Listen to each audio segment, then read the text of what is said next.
మనం అంతకుముందు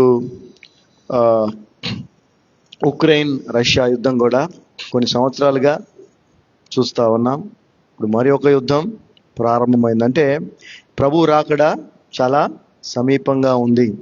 అదేవిధంగా ఆయన రాకడికి చిహ్నాలుగా పెస్టిలెన్సెస్ కూడా వాక్యంలో చెప్పబడ్డాయి. పెస్టిలెన్సెస్ అంటే చాలా ప్రమాదకరమైన అంటువ్యాధులు.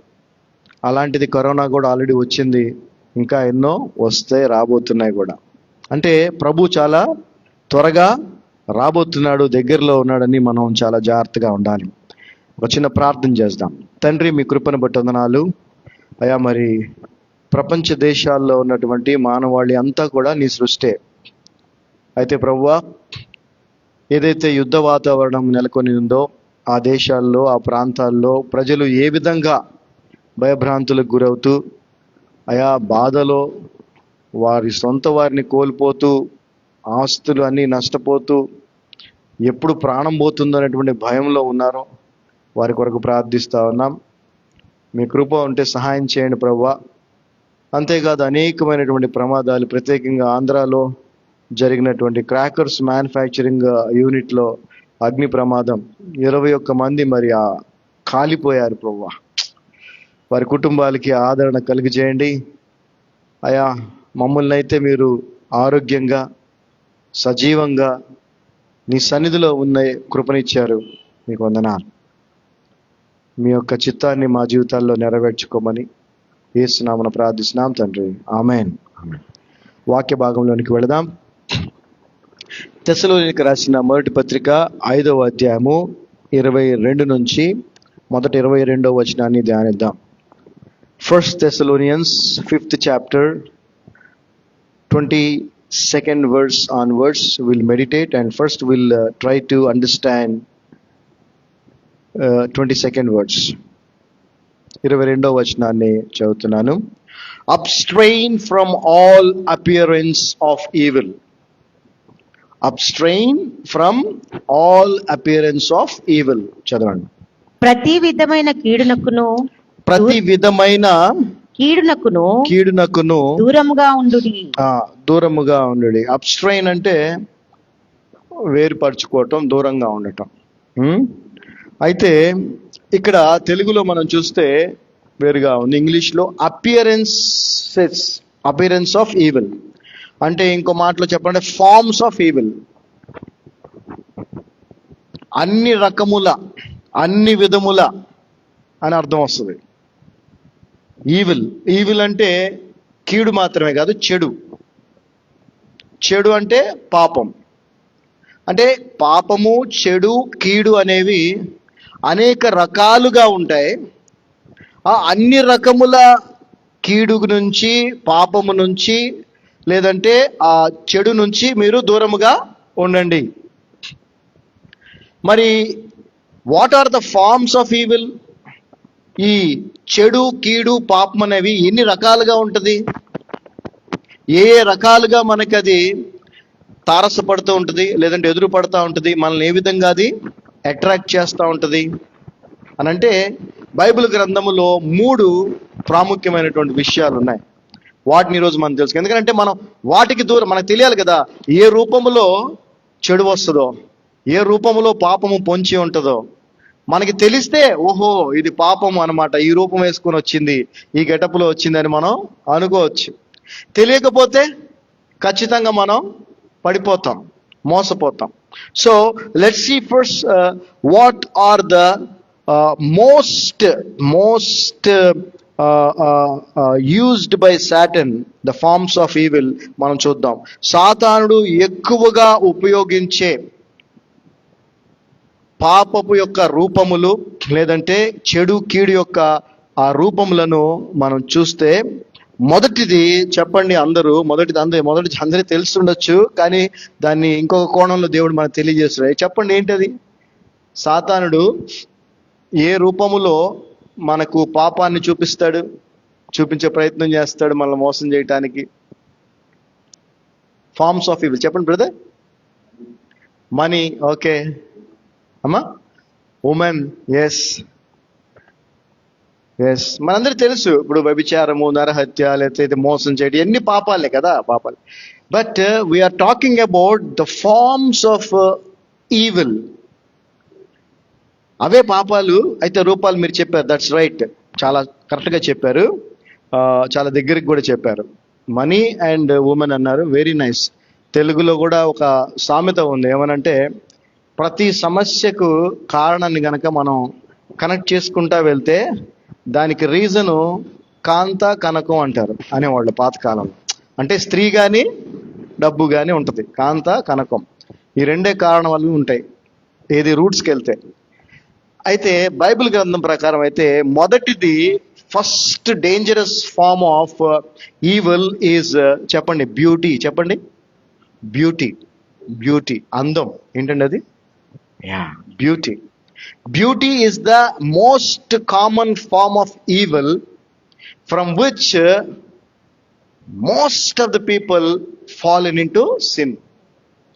అందం అనేది సాతానుడు ఉపయోగించేటువంటి, లేదంటే వాడు చూపించేటువంటి ఒక రూపం, పాపము యొక్క రూపం, కీడు చెడు యొక్క రూపం. దానికి చాలా మంది, ఎక్కువ మంది పాపంలో పడిపోయారనేది మనం తెలుసుకుందాం. ఇంకా లోతుగా వెళదాం. ఓకే, ఆ తర్వాత 2, 3 కూడా చూద్దాం. ఓకే, మొదటిది అందం. చెప్పండి, ఏంటది? అందం. ఓకే, మనం ఆదికాండంలోనికి వెళితే ఆదికాండము 3వ అధ్యాయానికి వెళితే, Genesis 3rd chapter 6th verse మనం చదివినట్లయితే, 6వ వచనం మనం చదివినట్లయితే, and when the woman saw that the tree was good for food. స్త్రీ ఎప్పుడైతే అవ్వ ఆ పండు చూసిందో, ఆ చెట్టు ఏదైతే దేవుడు ఆ చెట్టు పండు తినొద్దు, దాని దగ్గరికి వెళ్ళొద్దు, దాన్ని తాకద్దు, దాన్ని ముట్టద్దు, మీరు చచ్చిపోతారు దాన్ని తాకితే అని చెప్పాడో, ఆ పండు అవ్వకి ఎలా కనిపిస్తా ఉంది? ఎంతో చక్కగా, గుడ్, చాలా మంచిదిగా కనిపిస్తా ఉంది. అంతేకాదు, and that it was pleasant to the ice. అంటే కళ్ళకు ఎంతో ఇంపుగా ఉంది. అంటే అందంగా ఉంటేనే కదా, బాగుంటేనే కదా మనకు నచ్చేది కళ్ళకి, ఏమండి? సో అది ఎంతో బాగుంది, చూడటానికి ఎంతో బాగుంది. అంతేకాదు,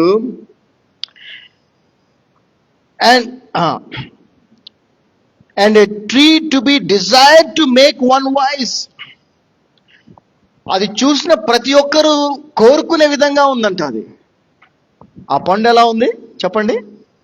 చూడటానికి ఎంతో చక్కగా మంచిగా ఉంది, కనులకు ఇంపుగా ఉంది. ప్రతి వ్యక్తి కూడా, చూసిన ప్రతి వ్యక్తి కూడా దాన్ని, ఇది నాకు కావాలి, ఇది నేను తినాలి అనిపించే విధంగా ఉందంట. హల్లెలూయా. సో మరి అందులోనే కదా ఆజ్ఞ అతిక్రమం, పాపం అన్నీ ఉన్నాయి. సో సాతానుడు మొట్టమొదటిగా మోసం చేసింది ఆదాము అవ్వల్ని. అయితే వాడు మోసం చేయటానికి ఆ ఈవిల్ని వాడు చూపించిన ఫామ్ ఏంటయ్యా అనంటే, ఏంటది? అందంగా ఉండటం, చూడటానికి చక్కగా ఉండటం. So we have to be very careful when something looks good, beautiful. మనకి ఏదైనా కూడా చాలా మంచిగా, చాలా అందంగా, చాలా బాగుంది అని అనిపిస్తే మనం చాలా జాగ్రత్తగా ఉండాలి. ఎస్, ఎందుకంటే that is the first form of evil which made Adam and Eve to sin. ఆదాము అవ్వలు పాపము చేయటానికి ప్రేరేపించబడినటువంటి పాపపు రూపం ఏంటంటే అందం. చాలా బాగా ఉంది. దాని టేస్ట్ అయిన తర్వాత విషయం, ముందు చూడగానే చాలా అందంగా ఉంది. సో ఇంకొక సంఘటన కూడా మనం చూద్దాం. ఎందుకనంటే అందం అనేది ఇట్స్ ఎ డేంజరస్ థింగ్. చాలా ప్రమాదకరమైనది, చాలా ప్రమాదకరమైనది. ఒక్కసారి మనము సమూయేలు గ్రంథానికి వెళదాం. 2వ సమూయేలు గ్రంథానికి వెళ్దాం. అందరికీ తెలిసి ఉండొచ్చు, బైబిల్ చదివే వారికి, బోధించే వారికి 2వ సమూయేలు గ్రంథం 2 Samuel 11th chapter from verse 1.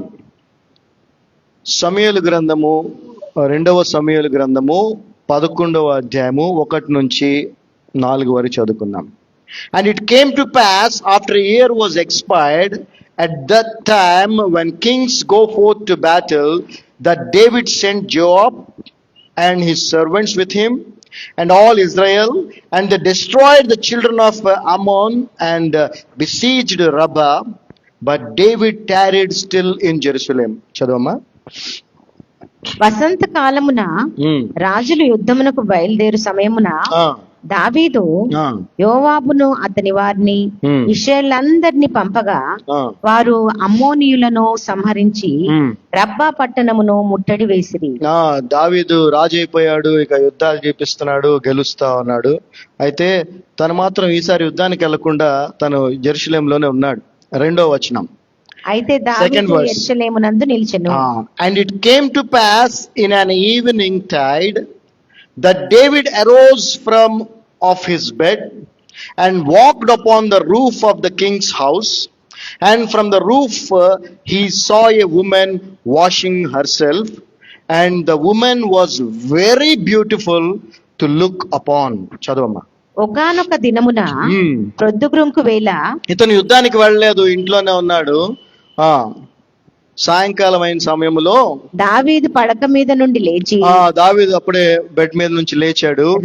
Rajanagari మిద్దె మీద నడుచుతూ తన యొక్క కోట ఏదైతే ఉందో దాని పారాపెట్ వాల్ మీద ఆయన అట్లా నడుస్తా ఉన్నాడు. సాయంత్రం పూట పైనుండి చూస్తుండగా, పైనుంచి చూస్తా ఉన్నాడు అంతా. స్నానము చేయి ఒక స్త్రీ కనబడెను. స్నానము చేస్తున్న ఒక స్త్రీ అతనికి కనబడింది. ఆమె బహు సౌందర్యవతి అయి ఉండుట చూచి, ఎలా ఉందండి ఆమె? బహు సౌందర్యవతి అయి, very beautiful, very beautiful. So ఒకవేళ ఆమె అగ్లీగా ఉండుంటే ఏమండి, ఏదో స్కిన్ డిసీజో లేదంటే ఇంకేదో వ్యాధి, కాలు చేయి వంకరగా ఉండి అలా ఉండుంటే దావీదు చూసేవాడే గాని పాపపు ఆలోచన వచ్చేదా? వచ్చేది కాదు. But she was very beautiful, చాలా అందంగా ఉంది ఆమె. ఆ తర్వాత 3వ వచనం మనం చూస్తే, and David sent and enquired after the women and one said, it is not this Bathsheba the daughter of Eliam and the wife of Uriah the Hittite? And David sent messengers and took her, and she came in unto him, and he lay with her, for she was purified from her uncleanness, and she returned unto her house. So మరి ఆమె అంత అందముగా ఉండటమును బట్టి ఇతనికి పాపపు ఆలోచన రావటము, అదే విధముగా ఆమెని మరి పిలిపించుకోవటం, ఆమెతో ఉండటం, ఇదంతా జరిగింది. సో ఎందుకని proper way of dressing, proper way of ఏమంటారు డ్రెస్సింగ్ అనేది అవసరమని పెద్దలు కానీ లేదంటే మంచి వ్యక్తులు కానీ చెప్తారో అర్థం చేసుకోండి. ఇప్పుడు మీరు చక్కగా వస్త్రధారణ చేసుకుంటే స్త్రీలు, పురుషునికి ఆ ఆలోచన రాదు.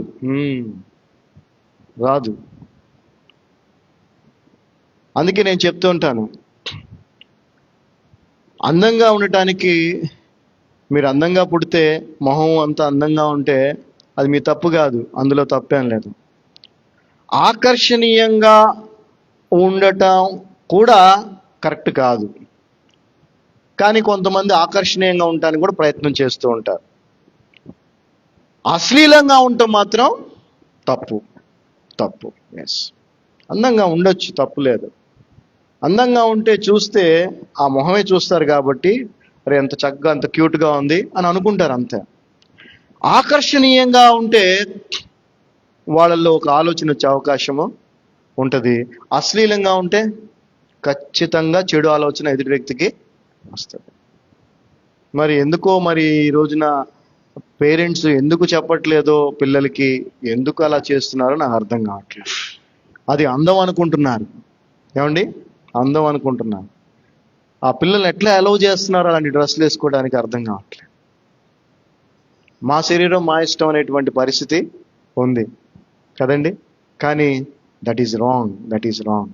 You are provoking others to sin or sinful thoughts. So we have to dress very properly, very properly. So ఇక్కడ మనం గమనిస్తే ఆమె అంత అందముగా ఉండటం అనేది ఇతన్ని పాపానికి గురి చేసింది. అందుకే మరి సొలొమోన్ మహారాజు ఒక మాట అన్నాడు, చూద్దాం ఒక్కసారి. ప్రొవర్బ్స్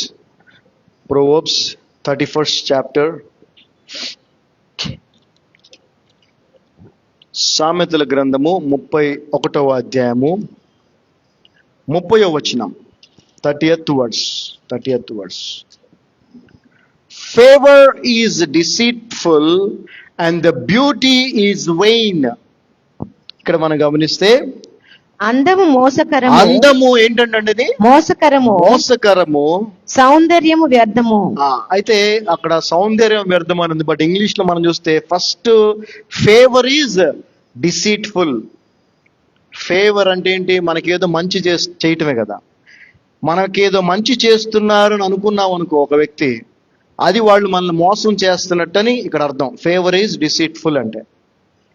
ఆ తర్వాత బ్యూటీ ఈజ్ వెయిన్, అందం అనేది వ్యర్థం, లేదంటే అనవసరమైంది, మోసకరమైందని అర్థం. సో మళ్ళీ ఇంకొకసారి మనం గనక ఆదాము అవ్వ సర్పం దగ్గరికి వెళ్తే, అవ్వకి ఆ సర్పెంట్ ఏం చేస్తుంది అనిపించింది? చెప్పాలి. ఏం చేస్తుంది అనిపించింది? ఫేవర్ చేస్తుంది అనిపించింది కదా. అవునా కదా? సర్పం ఏం చెప్తుంది అవ్వతో?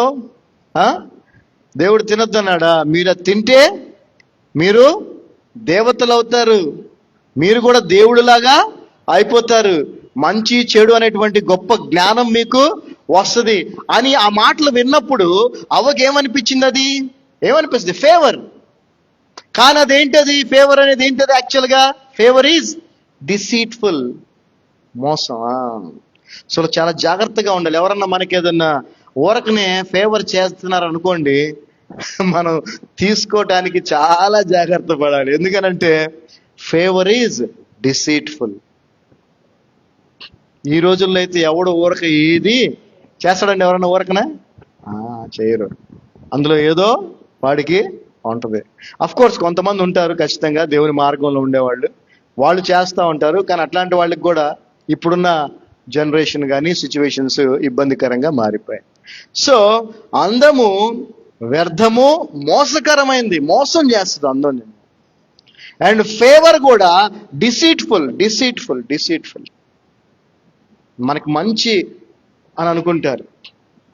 నువ్వు కష్టంలో ఉన్నావు, ఇబ్బందిలో ఉన్నావు, ఫ్రెండ్ వస్తాడు, ఎందుకురా అంత కష్టపడుతున్నావు, ఎందుకురా అంత బాధపడుతున్నావు, నీకు కావాల్సింది ఏంటి? డబ్బులే కదా, దా నాతోరా అని చెప్పి తీసుకెళ్తాడు. వీడికి ఏమనిపిస్తుంది?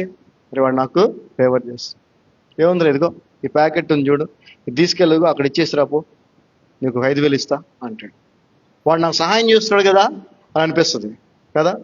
కానీ ఆ ప్యాకెట్లో గంజాయో డ్రగ్స్ ఏదో ఉంటాయి. పట్టుబడితే తెలుస్తుంది ఏం జరిగిందా అనేది. ఏముందిరా, ఏం లేదురా, దీంట్లో మెడిసిన్స్ ఉన్నాయి, అక్కడ ఇచ్చేసి రాపో అంటాడు. So deceitful, favour is deceitful and అందము మోసకరం. ఆ అందం చూసే అవ్వ మోసపోయింది, ఆ అందం చూసే దావీదు పడిపోయాడు. So the best or the most used form of evil through Satan is beauty. We have to be very careful. మీరందరూ ఈ మాట వినే ఉంటారు. హనీ ట్రాప్ అనే పదం విన్నారా? హనీ ట్రాప్ అని న్యూస్లో చూస్తూ ఉంటారు. పోలీసులు ఫలానా వాళ్ళు కేసు పెట్టారు హనీ ట్రాప్ అని. ఆ యువతి ఫోటో చూపించరు, ఏదో పెడతారు బ్లర్గాను, లేకపోతే కార్టూన్ టైప్ పెడతారు. ఒక అందమైన అమ్మాయి ఏం చేస్తుందంటే వీడియో కాల్ చేస్తుంది ఒకడికి. అసలు వీడేమో ముసలోడో లేకపోతే అసహ్యంగానో ఏదో ఉంటుంది, కానీ వీడి దగ్గర బాగా డబ్బు ఉంటుంది. అక్కడ ఫోన్ వచ్చింది ఎవరిది? అందమైన అమ్మాయి కదా, వీడియో కాల్ కదా.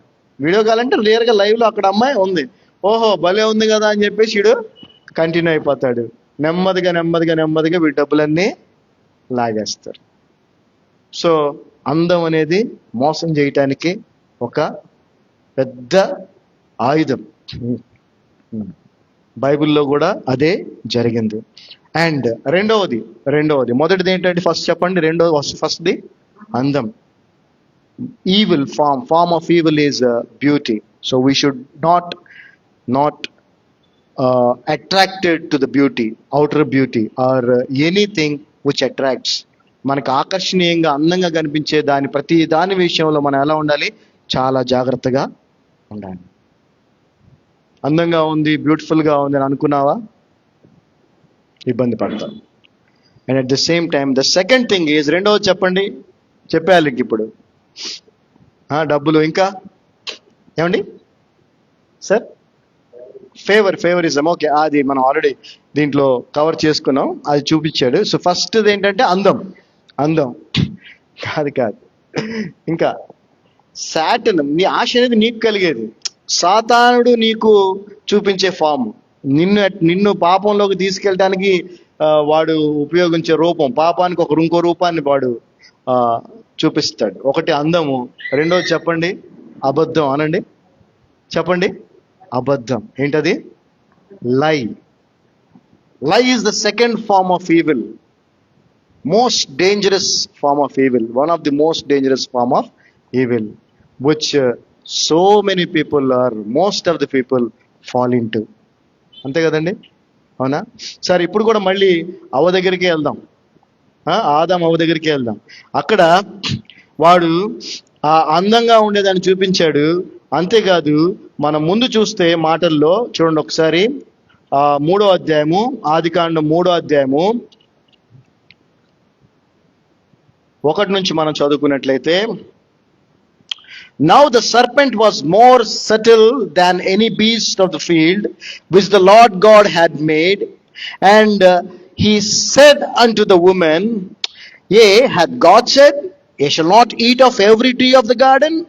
And the woman said unto the serpent, We may eat of the fruit of the trees of the garden, but of the fruit of the tree which is in the midst of the garden, God hath said, Ye shall not eat of it, neither shall ye touch it, lest ye die. చదవమ్మా. దేవుడైన యెహోవా చేసిన సమస్త భూజంతువులలో సర్పము యుక్తి గలదై ఉండెను. అది ఆ స్త్రీతో, ఇది నిజమా? ఈ తోట చెట్లలో దేని ఫలమునైనను మీరు తినకూడదని దేవుడు చెప్పెనా అని అడిగింది. అందుకు స్త్రీ, అందుకేమో చెప్పింది పాపం అవ్వ చక్కగా సమాధానం. ఏమని? ఈ తోట చెట్ల ఫలములను, ఈ తోటలో ఏ చెట్టు కాయైనా మేము తినవచ్చు, దేవుడు తినమన్నాడు, ఏం కాదన్నాడు. అయితే తోట మధ్యలో ఉన్న ఈ చెట్టు ఉంది కదా, చెట్టు ఫలములను గూర్చి, ఈ చెట్టు కాయ మాత్రం దీని గురించి దేవుడు చెప్పాడు. దేవుడు మీరు చావకుండానట్లు, మీరు చచ్చిపోతారా తింటే అని, మీరు చావకుండానట్లు వాటిని చూడకూడదనియు, వాటిని తినకూడదనియు, వాటిని ముట్టుకోకూడదు కూడా అని చెప్పాడు అని సర్పంతో అన్నెను. సో ఇది ట్రూత్, దేవుడు చెప్పిందే సత్యం కదా. అయితే 4వ వచనం తర్వాత మనం చూస్తే 5వ వచనం,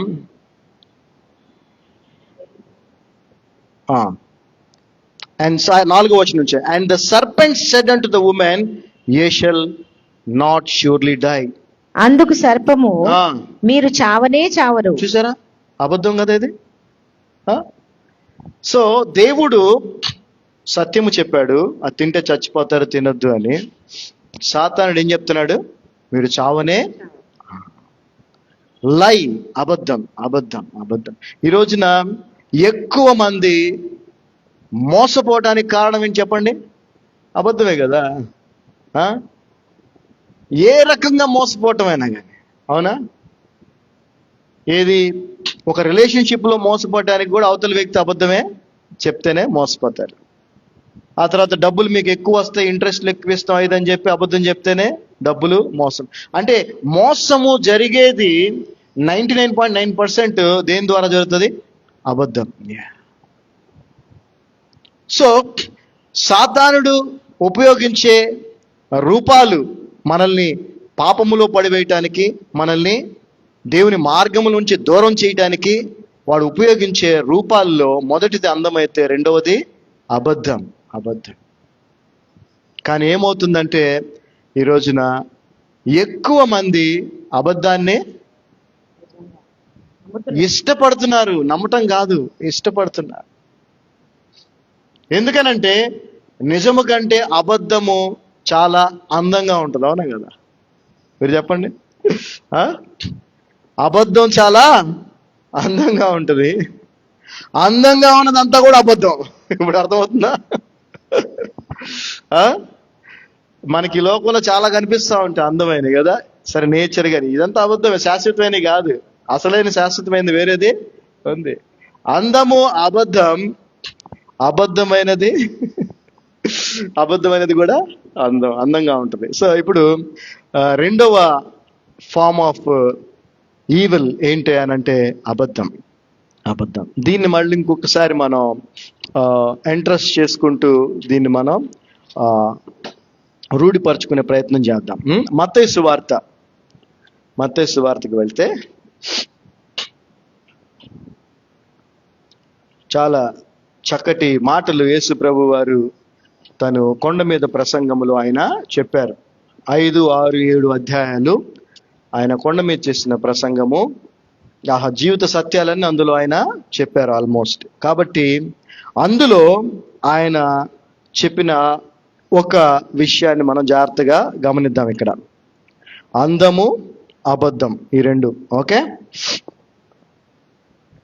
మత్తయి సువార్త 7వ అధ్యాయం, Matthew gospel 7th chapter from 13th verse, 13వ వచనం నుంచి యేసు ప్రభువు వారు అంటున్నారు ఈ మాటలు. Enter in at the strait gate, for wide is the gate and broad is the way that leaded to destruction. చదవం అంతవరకు. యేసు ప్రభువు ఏమన్నారంటే, ఇరుకు మార్గములో ప్రవేశించుడి, నాశనముకు పోవు ద్వారము. నాశనముకు పోవు ద్వారము అంటే చూడండి, ఇక్కడ రెండు ఉన్నాయి. ఒట్టి మార్గమే కాదు, ద్వారం అంటే ఏంటి? గేట్. మార్గం అంటే వే. సో ఇరుకు మార్గం ఉంది, దానికి ఒక గేట్ ఉంది. విశాల మార్గం ఉంది, దానికి కూడా ఒక గేటు ఉంది. సో యేసు ప్రభు ఏం సజెస్ట్ చేస్తున్నాడంటే మనకి ఇరుకు మార్గంలో మీరు ప్రయాణము చేయండి. ఎందుకనంటే ఆ విశాలమైన మార్గానికి, ఆ మార్గంలో కనుక మీరు వెళ్తే అది మిమ్మల్ని నాశనంలోనికి తీసుకొని వెళ్తుంది. ఒకవేళ మీరు కనుక ఇరుకు మార్గము, నేను సజెస్ట్ చేస్తున్నాను, ఆయన సజెస్ట్ చేయడం కాదు, కమాండ్మెంట్. ఆయన చెప్పాడంటే కమాండ్మెంట్, ఆజ్ఞ. ఇరుకు మార్గమున పోండి, అది మిమ్మల్ని నిత్య జీవానికి తీసుకెళ్తుంది అని చెప్తా ఉన్నాడు. అయితే మీరు చెప్పండి, ఇరుగ్గా ఉండేటువంటి దారి చూడటానికి ఎలా ఉంటుంది? బాగోదు కదా? బాగుంటుందా? బాగుండదు. విశాలంగా ఉండే దారి, మనం కూడా సిటీలోంచి వెళ్తూ ఉంటామా, ట్రాఫిక్ ఇరుకులో వెళ్తూ ఉంటామా, వెళ్ళిన తర్వాత ఒకసారి హైవే ఎక్కగానే ఎంత రిలీఫ్ అనిపిస్తుంది కదా. హైవేకి వెళ్ళకపోగానే పెద్ద రోడ్, 6 way, ఇటు 3 vehicles, అటు 3 vehicles, ఎదురు వెహికల్స్ ఏం రావు, బ్రాడ్ వే. చూడగానే మనకి భలే చక్కగా అనిపిస్తుంది, ఎంత బాగుంది రహదారి. ఇరుకు మార్గం అనేది ఎవరికి చూడటానికి నచ్చదు, వెళ్ళటానికి కూడా. సో విశాల మార్గం ఎలా ఉంటుందండి? అందంగా ఉంటుంది. ఎలా ఉంటుంది చెప్పండి?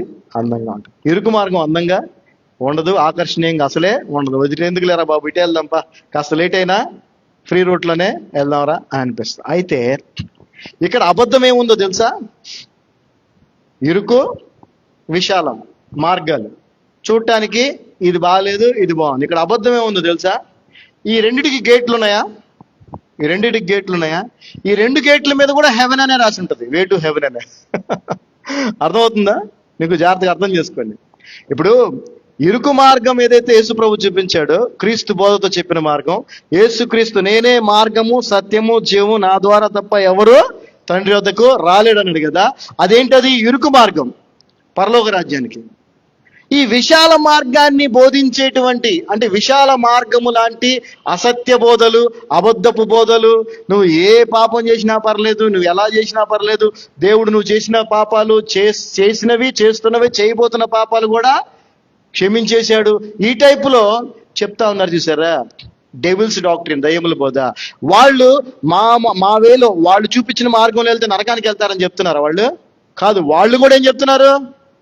పరలోకమే చెప్తున్నారు. అది సంగతి అక్కడ. ఇతర విశ్వాసాలు అవనివ్వండి, లేదంటే ఇతర బోధలు, యేసుక్రీస్తు బోధ తప్ప వేరే బోధలు చేసే వాళ్ళందరూ కూడా ఈ టైంకి ఎన్నో జరుగుతూ ఉంటాయి ప్రపంచవ్యాప్తంగా, భారతదేశంలో. ఏమండి, మాయ మాటలు, మోసపు మాటలు, ఇవన్నీ కూడా. అవన్నీ చెప్పి వాళ్ళు ఏమని చెప్తున్నారు? ఎక్కడికి వెళ్తారని చెప్తున్నారు వాళ్ళని? పరలోకం అనే చెప్తున్నారు. ఇది ఇక్కడ విషయం అక్కడ. సో అబద్ధం, ఆ రెండు ద్వారాలకి వే టు హెవెన్ అనే ఉంది చెప్తున్నారు జనాలు. అది విషయం. అందుకని యేసు ప్రభు ఏమన్నాడు? మీరు అటు వెళ్ళకండి, ఇటు వెళ్ళండి. అండ్ ఇరుకు మార్గంలోకి వెళ్ళాలంటే జస్ట్ కొన్ని సంఘటనలు చూస్తూ ఉంటాను నేను ఒకసారి అరకుకి వెళ్ళాను. అరకులో అక్కడ బుర్రా కేవ్స్ అని ఉంటాయి, ఆ కేవ్స్కి వెళ్ళాను. అందులో లోపల అన్ని వెళ్ళి చూడొచ్చు. ఆ తర్వాత ఒక ప్లేస్ ఉంటుంది, ఆ ప్లేస్లో 2 బండలు చాలా దగ్గరకు ఉంటాయి, ఆ గుహలోనే. ఇటు నుంచి అటు వెళ్ళాలన్నమాట. ఇటు నుంచి అటు వెళ్ళాలంటే ఆ బండల మధ్యలోంచి ఇట్లా కొంచెం పాక్కుంటే ఇట్లా ఇరుక్కుంటూ అవతలకి వెళ్ళాలి. అప్పుడు మేమేం చేసామంటే, మన దగ్గర బ్యాగులు, బాటిల్స్ ఏమి ఉంటాయా లేదా? ఉంటాయి లేవు, మనం క్యారీ చేస్తాం కదా జనరల్గా. మనమే ఇరుక్కుంటూ వెళ్ళాలంటే అవన్నీ వస్తాయా మనతో పాటు? రావు కదా. అవన్నీ ఏం చేస్తాం, అక్కడ పెట్టేస్తాం. చూసుకునే వాళ్ళు ఉంటారు, ఒకళ్ళు ఆడ పెడతాం, వాళ్ళకి అప్పు చెప్తాం, టోకెన్ ఇస్తారు.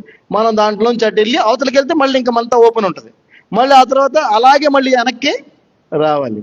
సో అంటే ఇరుకు మార్గంలో వెళ్ళాలంటే నువ్వు చాలా వదిలేయాల్సి వస్తుంది. ఏం చేయాలండి? చాలా వదిలేయాలి.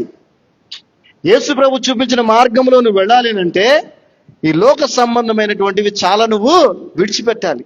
నీ పాపాలు, నువ్వు చేసే ఎదవ పనులు ఎన్ని చేస్తా నేను వెళ్తానంటే అది విశాల మార్గం. ఇరుకు మార్గంలో వెళ్ళాలంటే అలా కుదరదు. ఇరుకు మార్గంలో వెళ్ళాలంటే ఖచ్చితంగా అవి విడిచిపెట్టేయాలి. వాటితో నువ్వు అసలు ఎంటర్ అవ్వలేవు. వాటిని వదిలేయాలి.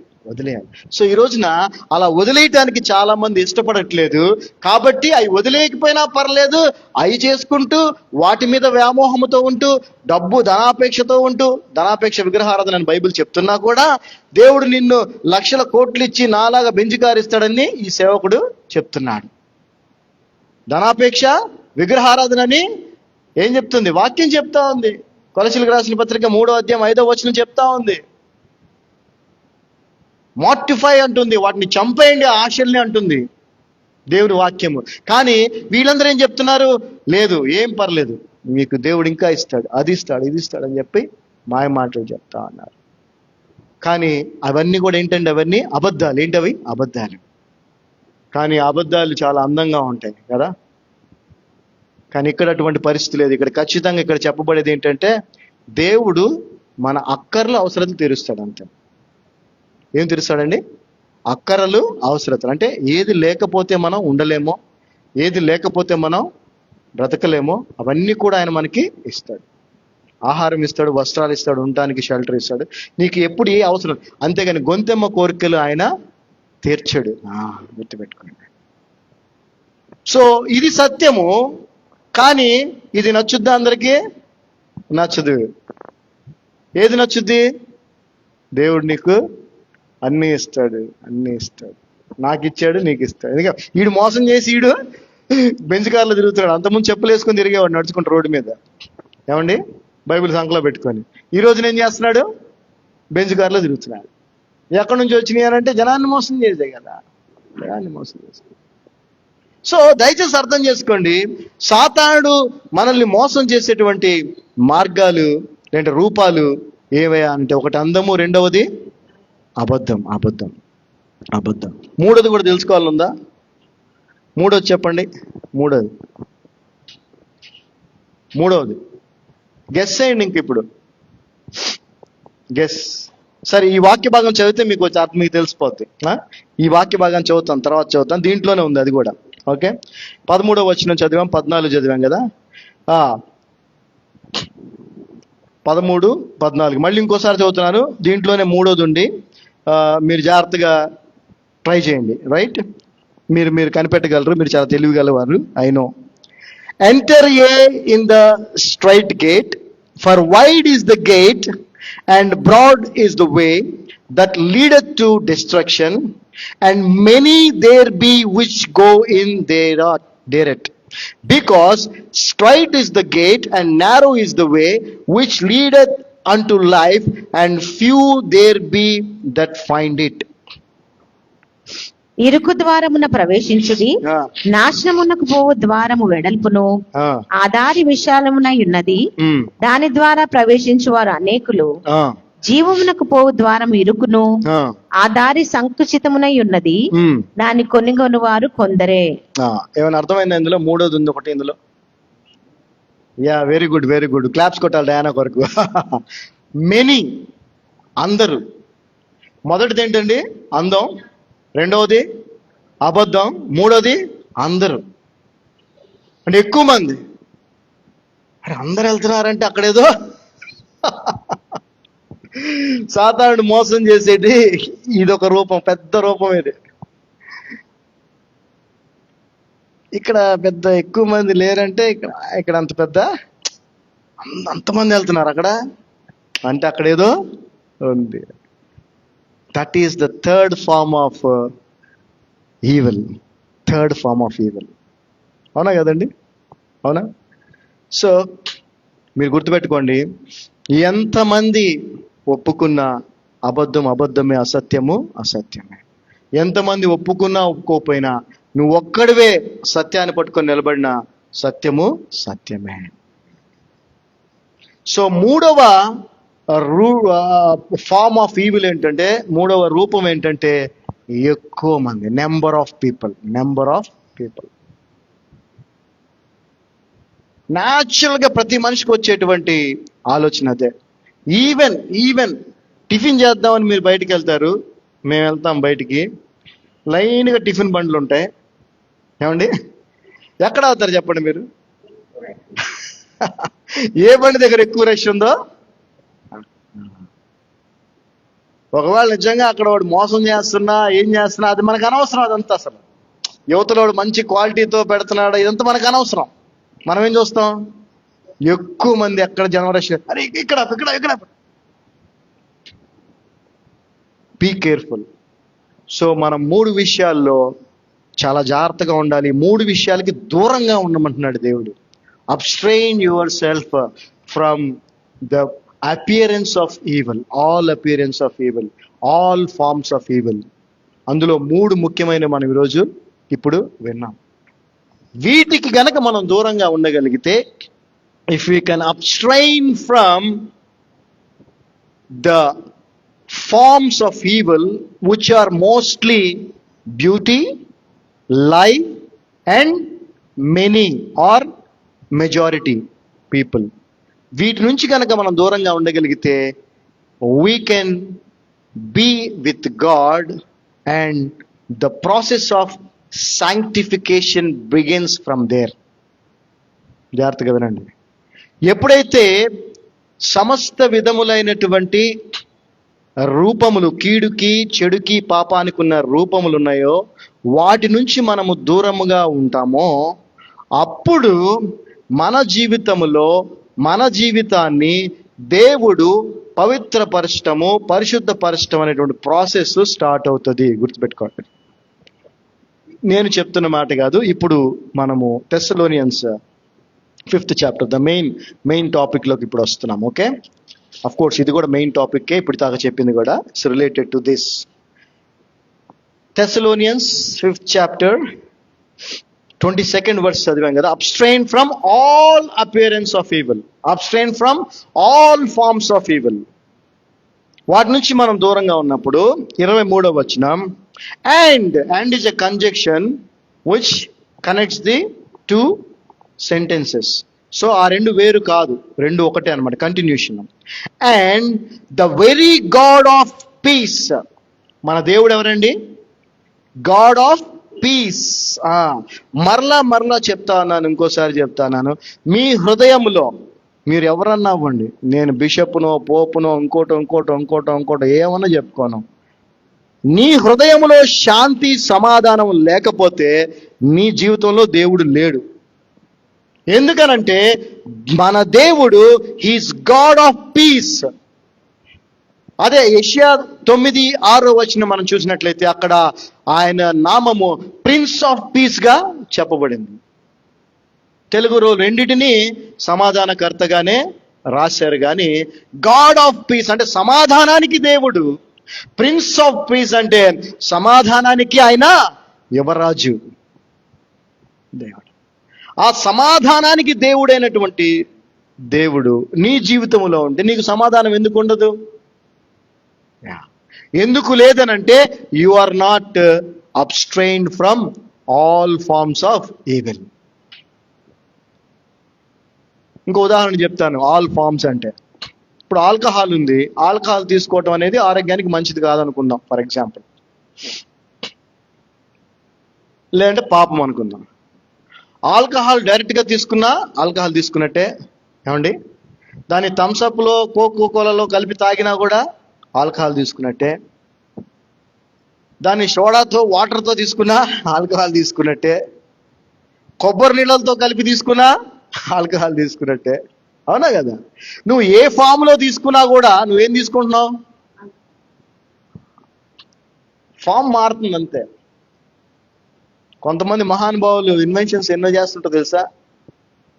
పుచ్చకాయ ఉందండి, పుచ్చకాయని ఆల్కహాల్ ఇంజెక్షన్లు వేసి, అంటే చెప్తున్నా, ఇంజెక్షన్తో పుచ్చకాయలోకి ఇంజెక్ట్ చేస్తారు, చేసి ఆ పీసెస్ కోసుకొని చక్కగా ఫ్రూట్ ట్రైన్స్లో వాటిలో ట్రావెల్ చేసేటప్పుడు జనాలు తెలియకుండా ఫ్రూట్స్కి ఇంజెక్ట్ చేస్తారు అన్నమాట. ఫ్రూట్స్ లోపలికి ఇంజెక్ట్ చేసి ఆ ఫ్రూట్ తినుకుంటూ వెళ్తారు.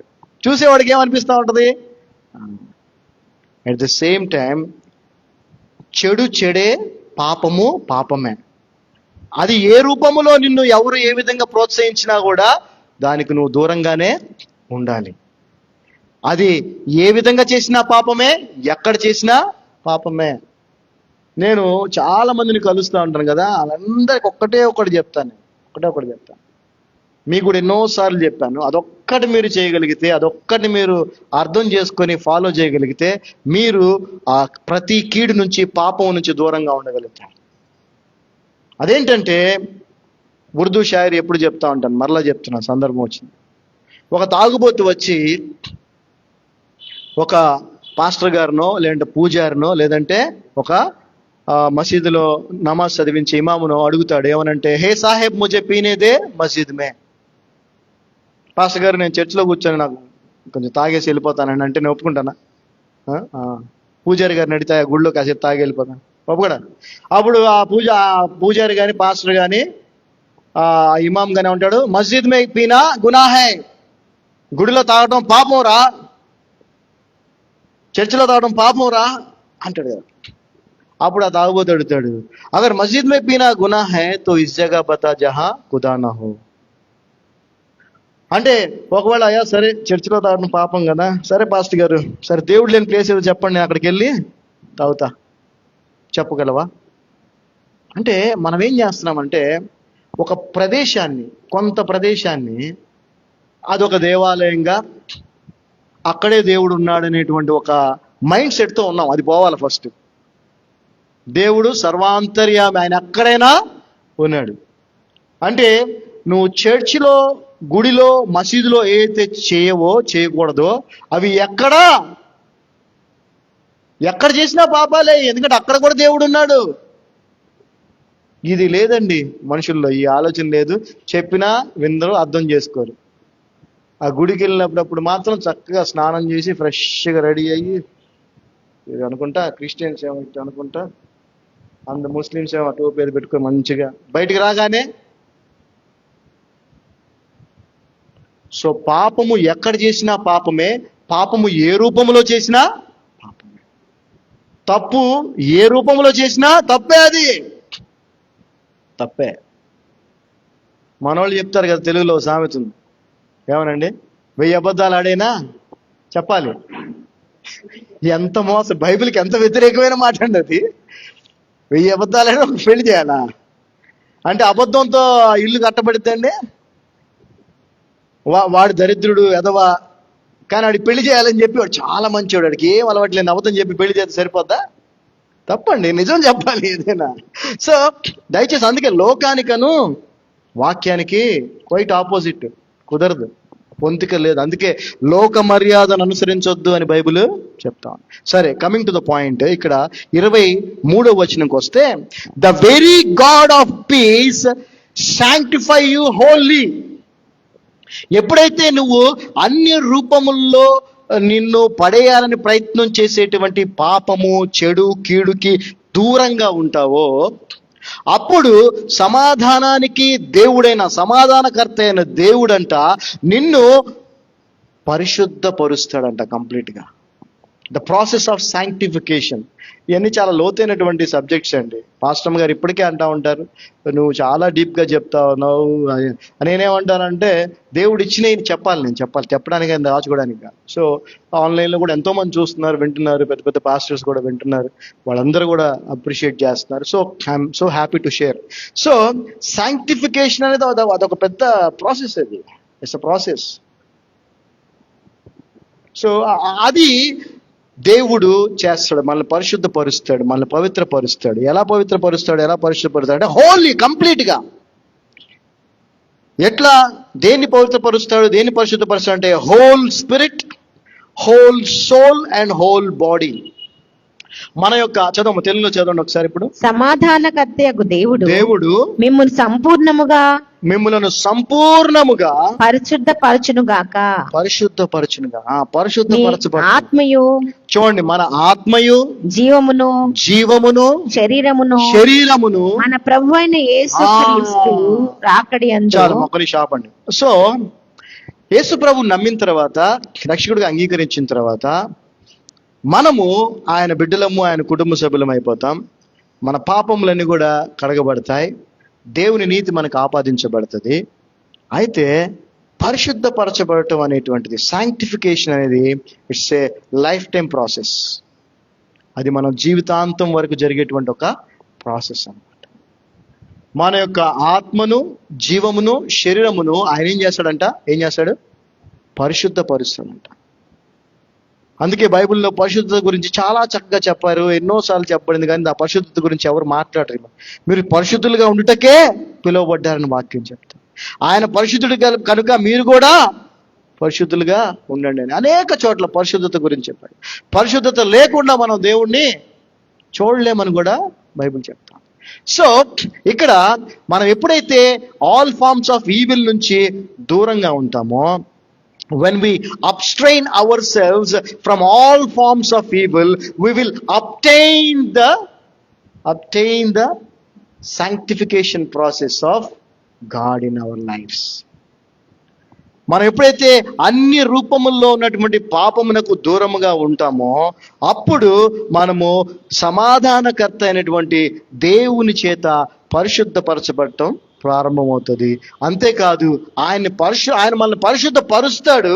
పరిశుద్ధపరిచేది ఎక్కడెక్కడ అనంటే మన ఆత్మను, జీవమును, దేహాన్ని అన్నిటిని పూర్తిగా పరిశుద్ధపరిచి ఆయన ఇంకొకటి చేస్తాడు. ఏంటంటే, be preserved blameless unto the coming of our Lord Jesus Christ.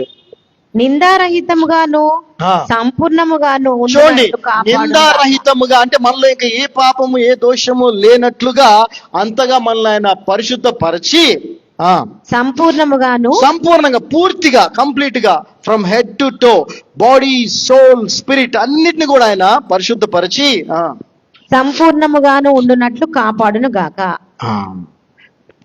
English లో చూస్తే ప్రిజర్వ్డ్, ఏం పదం ఉండండి ఇక్కడ?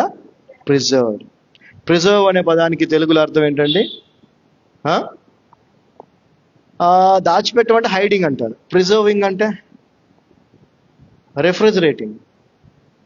ప్రిజర్వ్ చేయటం అంటే ఏంటంటే ఒక స్థితిలో ఉన్నదాన్ని అదే స్థితిలో ఉంచటం, ప్రిజర్వింగ్ అంటే. అంతే కదా? ఇప్పుడు చనిపోతే బాడీ పాడైపోకూడదు అని చెప్పి ఏం చేస్తారు? ఫ్రీజర్లో పెడతారు, అవునా కదా? మనం కూడా ఫ్రీజర్ వాడతాం కదా, ఫ్రీజర్లో మనం కూడా పెడతాం. ఏం పెడతాం? ఐస్ క్రీమ్ పెడతాం. ఇక నార్మల్ దాంట్లో పెడితే అది ఉండదు, ఫ్రీజర్లో పెడితే ఏమవుతుంది, అలాగే గట్టిగా అలాగే ఉంటుంది, కరిగిపో. అంటే ప్రిజర్వింగ్ అనేది దేనికోసం అంటే, ఏ స్థితిలో నువ్వు దాన్ని పెడుతున్నావో ఆ స్థితిలోనే అది అలాగే కంటిన్యూ అవటం కొరకు పెడుతున్నావు, ప్రిజర్వ్ చేయటం.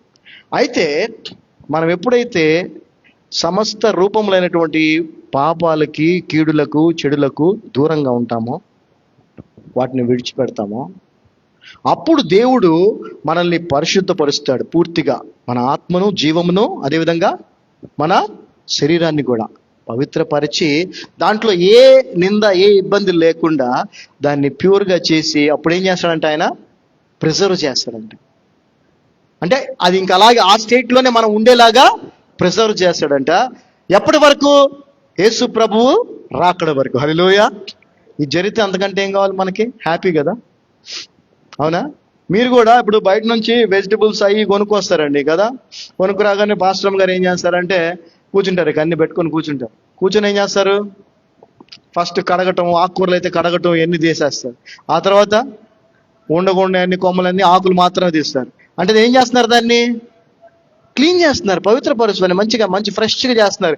చేసి అంత కడిగి నీట్గా చేసి అప్పుడు బాక్స్లోనో కవర్లోనో పెట్టి అప్పుడు ఫ్రిడ్జ్లో తెచ్చినట్టు అట్టాగా పెట్టేస్తారు మట్టితో ఆకుకూరలు. అర్థమవుతుందా? సో ఈ ప్రాసెస్ మన జీవితాల్లో జరగాలి. ఇది మనం చేసుకోలేము. నేను గుర్తుపెట్టుకోండి, మన సొంతంగా మనం ఏమీ చేయలేమండి. దేవుని కృపే, దేవుడే చేయాలి. అర్థమవుతుందా? దేవుని కృప మనల్ని రక్షించింది, ఆయన కృపే మనల్ని పరిశుద్ధపరుస్తుంది. అయితే ఆయన చూపిన మార్గములో ప్రయాణం చేయాలా వద్దు అనేది మాత్రం చాయిస్ మందే. ఆయన బలవంతం చేయడు. ఇది విడిచిపెట్టే అంటాడు, అది ఆజ్ఞ. నేను విడిచిపెట్టినానంటే అంతే, నీ చాయిస్. అది చేయొద్దు అని అంటాడు, లేదు నేను చేస్తానంటే నీ చాయిస్, వదిలేస్తాడు అంతే. ఈ శాంటిఫికేషన్ ప్రాసెస్ స్టార్ట్ అవ్వదు. విడిచిపెట్టేమన్నాడు, వదిలేమన్నాడు అనుకో, నువ్వు వదిలేసావనుకో, he will start to sanctify you. అప్పుడు నిన్ను పవిత్రపరుస్తూ, పరిశుద్ధపరుస్తూ, ఆయనకి లోబడితే, ఆయనకు విధేయత చూపిస్తే, ఆయనకు నీ జీవితాన్ని సమర్పించుకొని, అయ్యా ఇది నా జీవితం కాదు నీది, నువ్వేం చెప్తే అది చేస్తాను. అందుకే నేను చెప్తాను, obedience is the most important thing. Obedience. So ఆయన చెప్పింది నువ్వు ఎప్పుడైతే చేస్తూ వెళ్తూ ఉంటావో, ఆయన నిన్ను పరిశుద్ధపరుస్తూ ఉంటాడు, పవిత్రపరుస్తూ ఉంటాడు.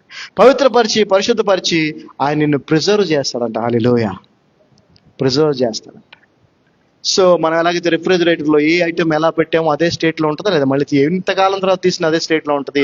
బయట టెంపరేచర్స్ మారినా, బయట గాలి వచ్చినా, దుమ్ము వచ్చినా, ఏమొచ్చినా కానీ ఆ లోపల ఉన్న ఐటమ్కి ఏం ఎఫెక్ట్ అవ్వదు. ఎందుకంటే it is preserved. It is preserved. మళ్ళీ బయటికి తీస్తే చెప్పాలి, మళ్ళీ బయటికి తీస్తే, బయట పెడితే కాసేపు మళ్ళీ పాడైపోద్ది.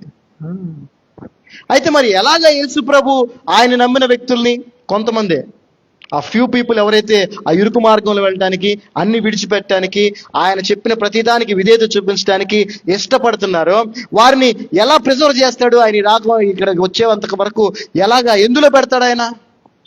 ఎందులో పెట్టి ప్రిజర్వ్ చేస్తాడు? చెప్పండి, ఎందులో పెట్టి ప్రిజర్వ్ చేస్తాడు ఆయన? చెప్పాలి, ఎందులో పెట్టి ప్రిజర్వ్ చేస్తాడు? ఇప్పుడు మనం రిఫ్రిజిరేటర్ గురించి మాట్లాడాం. యేసుప్రభు, దేవుడు యేసుప్రభు రాకడ వరకు మనల్ని పరిశుద్ధపరిచి, పవిత్రపరిచి ఎక్కడ పెడతాడు? మనల్ని ప్రిజర్వ్ చేసి కాపాడు, మన స్థితి మారకుండా, పాడైపోకుండా, మళ్ళీ మనం పాపం చేయకుండా. అమ్మా, ప్రేయర్, ఇంకా వాక్యం, ఇంకా హోలీ స్పిరిట్, ఇంకా వెరీ గుడ్. ఇప్పుడు క్లాస్ కొట్టాలి మళ్ళీ డయానా వరకు. సంఘం ఏంటండి అది? సంఘం. బికాస్ సంఘం ఏంటి? ఆయన శరీరం. ఎస్, నువ్వు ఆయన శరీరం అనేటువంటి ఆయన శరీర భాగంలో ఉంటే నువ్వు పాడే అవకాశం ఉందా? లేదు.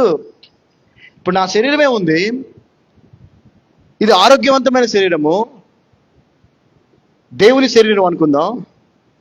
ఇప్పుడు ఈ వేలు, ఇది దేవుని శరీరం అయితే ఈ వేలు నేను అనుకుందాం. ఈ వేలు ఇంతవరకు కట్ చేస్తే, పక్కన పెడితే బాగుంటుంది అది? ఏమండి? వెంటనే మారిపోద్ది, పాడిపోద్ది, కుళ్ళిపోద్ది, తర్వాత పురుగులు కూడా. ఈ రోజున క్రైస్తవుల పరిస్థితి ఇదే. క్రీస్తు, యేసు క్రీస్తు అనేటువంటి నిజమైన సంఘం అనేటువంటి శరీరములో వారు లేరు. ఎక్కువ మంది ఉన్నారండి, ఎక్కువ మంది లేరు. ఎందుకు సంఘానికి అంత ప్రాధాన్యత అంటే ఎందుకు అర్థం చేసుకోండి క్రైస్తవులారా. పనులు చూడండి, ఎంతమంది రాలేదు చూడండి ఈరోజు. పనులు ఇంకోటి. మా పాస్టర్ గారు ప్రతి వారం ఫోన్ చేస్తారు, పొద్దున్న చేస్తారు, రాత్రి కూడా చేస్తారు. శనివారం రాత్రి, ఆదివారం పొద్దున కూడా చేస్తారు. వస్తున్నావు అక్క, వస్తున్నావు అన్న. జీవితాలు మారవండి, గుర్తుపెట్టుకోండి. మారటం అంటే ట్రై టు అండర్స్టాండ్. ఈ పాయింట్ మీరు అర్థం చేసుకోండి. It's great revolution. దేవుడు మనల్ని ప్రిజర్వ్ చేస్తాడంట. ఆ ప్రిజర్వ్ చేసేటువంటి స్థలము లేదంటే ఆ రిఫ్రిజిరేటర్ ఏంటంటే ద ట్రూ చర్చ్, నిజమైన సంఘం. ఆ సంఘానికి యేసుక్రీస్తు శిరస్సు. ఆ సంఘములో శరీర భాగముగా, ఆ సంఘములో భాగముగా నువ్వు ఉండటం వలన నువ్వు పాడవు, నువ్వు మరలా పాపంలోనికి వెళ్ళవు, బయటవి నిన్నేమి ఎఫెక్ట్ చెయ్యవు. నువ్వు ఆ శరీరం నుంచి, ఆ సంఘం నుంచి, ఆ శరీరం నుంచి వేరుపడ్డావు అనుకో, ఆటోమేటిక్గా ఫ్రిడ్జ్ నుంచి బయట పెడతావు ఆటోమేటిక్గా. సో దేవుడు మనల్ని ఎంత ప్రేమిస్తున్నాడో ఆలోచించండి. మనల్ని కాపాడటానికి ఆయనంతటా ఆయన మనం అడగకుండానే వచ్చి మన పాపాలకు శిక్ష అంతా ఆయన మీద వేసుకొని ఆయన యొక్క నీతిని మనకు అనుగ్రహించి ఆయన స్థానాన్ని మనకిచ్చి మన స్థానం ఆయన తీసుకున్నాడు సిలువలో. ఉచితంగా మనకి రక్షణనిచ్చాడు. ఆ తర్వాత అలా వదిలేట్లా, కాపాడు వదిలేస్తున్నాడా? వదిలేట్లా. మనం ఏం చేయాలి, ఎలా ఉండాలి, ఏది మంచో ఏది చెడో చక్కగా మనకి బోధిస్తున్నాడు. పూసకొచ్చినట్టు చెప్తున్నాడు, ఇది చేయండిరా, ఇది చేయబాకండిరా, బైబిల్ చదువుకోండి, ప్రార్థన చేసుకోండి, ప్రతి ఆదివారం దేవుని మందిరానికి రండి, తప్పు చేయబాకండి, చెడు చేయబా, ఇట్లా అన్ని చెప్తా అన్నాడు. అవన్నీ మనం వినట్లా. అవి వినట్లయితే అవి కూడా ఉచితంగానే చెప్తున్నాడు. ఆయన డబ్బులు తీసుకుంటున్నాడా చెప్పడానికి? నీకు ఉచితంగానే. Word of God is free. ఉచితంగా రక్షణ ఉచితం, వాక్యం కూడా ఉచితం. ఒకవేళ నువ్వు ఆయన చెప్పినట్టుగా గనక నువ్వు అన్ని పాపములకు, అన్ని రూపముల్లో ఉన్నటువంటి పాపములకు దూరంగా నువ్వు ఉండగలిగితే నిన్ను ఆయన ఉచితంగా పరిశుద్ధపరుస్తాడు. పరిశుద్ధపరచడం అంటే ఏంటి? నీ యొక్క ఆత్మను, జీవమును, శరీరాన్ని పరిపూర్ణంగా, సంపూర్ణంగా పరిశుద్ధపరిచి ఏ కళంకము, ఏ ముడత లేకుండా చేసేది ఎప్పటి వరకు అంట? ఆయన వచ్చే వరకు నిన్ను ప్రిజర్వ్ కూడా చేస్తాడంట. అంటే నువ్వు పాడైపోకుండా, మళ్ళీ లోకంలో కలిసిపోకుండా, పాపంలోకి వెళ్ళిపోకుండా నీకొక రిఫ్రిజిరేటర్ కూడా ఇచ్చాడు ఆయన, ఫ్రీజర్ కూడా ఇచ్చాడు ఆయన నీకు ఈ లోకంలో. ఆ ఫ్రీజరే the body of Christ church, సంఘం. ఇది కూడా ఫ్రీయేగా. ఏమైనా డబ్బులు కట్టాలా రావడానికి దేవుని మందిరానికి, సంఘంలో భాగంలో ఉండటానికి? నథింగ్. మేబీ కొన్ని సంఘాల్లో ఉంటాయిలేండి ఫీజులు, మంత్లీ ఫీజులు అని ఏం తీసుకునే వాళ్ళు కూడా ఉన్నారు. అది వేరే విషయం, వాళ్ళ గురించి నాకు అనవసరం. It is free, absolutely it's free. రక్షణ, పరిశుద్ధపరచబడుట, అదేవిధంగా ఆయన వచ్చే వరకు ప్రిజర్వ్ చేయబడటం కూడా అన్ని ఫ్రీనే. Choice is yours. మీదే చాయిస్, డిసిషన్స్ మీవే. ఎందుకంటే ఆయన ఎవరిని ఫోర్స్ చేయడు. నాది నా సొంత చాయిస్. రక్షించబడాలని, ఆయన పని చేయాలనేది ఆయన కృపలో నా చాయిస్. ఎన్నో అవకాశాలు, ఎన్నో అవి వస్తూ ఉంటాయి. టెంప్టేషన్స్ కూడా వస్తూ ఉంటాయి. కష్టాల్లో ఉన్నప్పుడే టెంప్టేషన్స్ వస్తాయి. ఇబ్బందిలో ఉన్నప్పుడే అరే అదైతే బాగుంటుంది కదా, ఈ కష్టాలు ఉండవు కదా అనిపిస్తుంది. కానీ మనం తీసుకున్న డిసిషన్ ఉంది సరే, దాంట్లో మనం స్థిరంగా ఉండాలి. ఒకసారి మనం యూదా పత్రిక చూస్తే అక్కడ కూడా చక్కటి మాట యూదా రాశాడు. యూదా అనగానే ఇస్కరియోతు యూదా కాదండి, ఈయన యేసు ప్రభు సహోదరుడైనటువంటి యూదా. ఓకే, రెవల్యూషన్, ప్రకటన గ్రంథానికి ముందు ఉంటుంది, 1వ అధ్యాయం ఉంటుంది. ఆ 1-2 వచనాలను మనం చూద్దాం. 1వ వచనం చదువుదాం చాలు. ద జనరల్ ఎపిస్టిల్ ఆఫ్ జూడ్, యూదా రాసిన పత్రిక. Jude, the servant of Jesus Christ and brother of James, and them that are sanctified by God. ఏమంటున్నాడు చూడండి, ఈయన నేను పత్రిక రాస్తున్నాను అని ఆయన ఎవరికి రాస్తున్నా అంటాడంటే, that are sanctified by God, దేవుని చేత పరిశుద్ధపరచబడిన మీకు, and preserved in Jesus Christ and called. దేవుని చేత పరిశుద్ధపరచబడి యేసుక్రీస్తు నందు భద్రపరచబడి, preserved in Christ Jesus and called, పిలువబడిన వారు అంటున్నాడు. హల్లెలూయా. యేసుక్రీస్తు దాసుడును యాకోబు సహోదరైన యూదా తండ్రి అయిన దేవుని యందు ప్రేమింపబడి యేసుక్రీస్తు నందు భద్రము చేయబడి. తండ్రి అయిన దేవుని యందు ప్రేమింపబడి ఉందా? Okay, okay. క్రీస్తునందు భద్రము చేయబడి. ఇంగ్లీష్ లో ఏముందో? సాంక్టిఫైడ్. అందుకే నేను ఇంగ్లీష్ వచ్చిన ప్రతి ఒక్కరు దయచేసి ఇంగ్లీష్ వర్షన్ చదవండి, కింగ్ జేమ్స్ ఇంగ్లీష్. ఎందుకంటే ద ట్రూ ట్రాన్స్లేట్. తెలుగులో చాలా ఇలాంటి పొరపాట్లు కొంతమంది కావాలని చేశారని కూడా అంటుంటారు ట్రాన్స్లేట్ చేసేటప్పుడు. చాలా కొన్ని సందర్భాల్లో అయితే అసలు ఇంపార్టెంట్ వర్సెసే లేవు కంప్లీట్ గా తెలుగులో. మీరు ఎప్పుడన్నా నాతో పర్సనల్ కలిసి కూర్చుంటే అట్లా ఉండేది కూడా మీకు చూపిస్తాను. So we have to be very careful when it comes to the word of God. So ఇక్కడ sanctified by God the Father, తండ్రి అయిన దేవుని చేత పరిశుద్ధపరచబడిన, and preserved in Jesus Christ, యేసు క్రీస్తు నందు భద్రము చేయబడిన. సో ఇప్పుడు మిమ్మల్ని మీరు పరీక్షించుకోవాలి. సంపూర్ణంగా పరిపూర్ణంగా మీ జీవితం అనగా మీ జీవము, ఆత్మ, మీ శరీరం కూడా పరిశుద్ధపరచబడిందా? పరిశుద్ధపరచబడుతుందా? పరిశుద్ధపరచబడాలంటే ఏం చేయాలి? We have to abstain from all forms of evil. ఏ రూపంలో ఉన్నా చెడే. అవునా? చెప్పాను కదా. ఇప్పుడు కూల్ డ్రింక్ లో కలుపుకొని తాగిన విషమే కదా, చస్తావు ఆఖరికి. ఒట్టి విషయం తాగినా చేస్తావు, కూల్ డ్రింక్ లో తాగినా చేస్తావు. అలాగే పాపము, చెడు, కీడు అనేది ఏ రూపంలో నువ్వు చేసినా అది నీకు నాశనానికే తీసుకెళ్తావు. వాటన్నిటికీ దూరంగా నువ్వు ఎప్పుడైతే ఉంటావో అప్పుడు దేవుడు నిన్ను పరిశుద్ధపరుస్తాడు.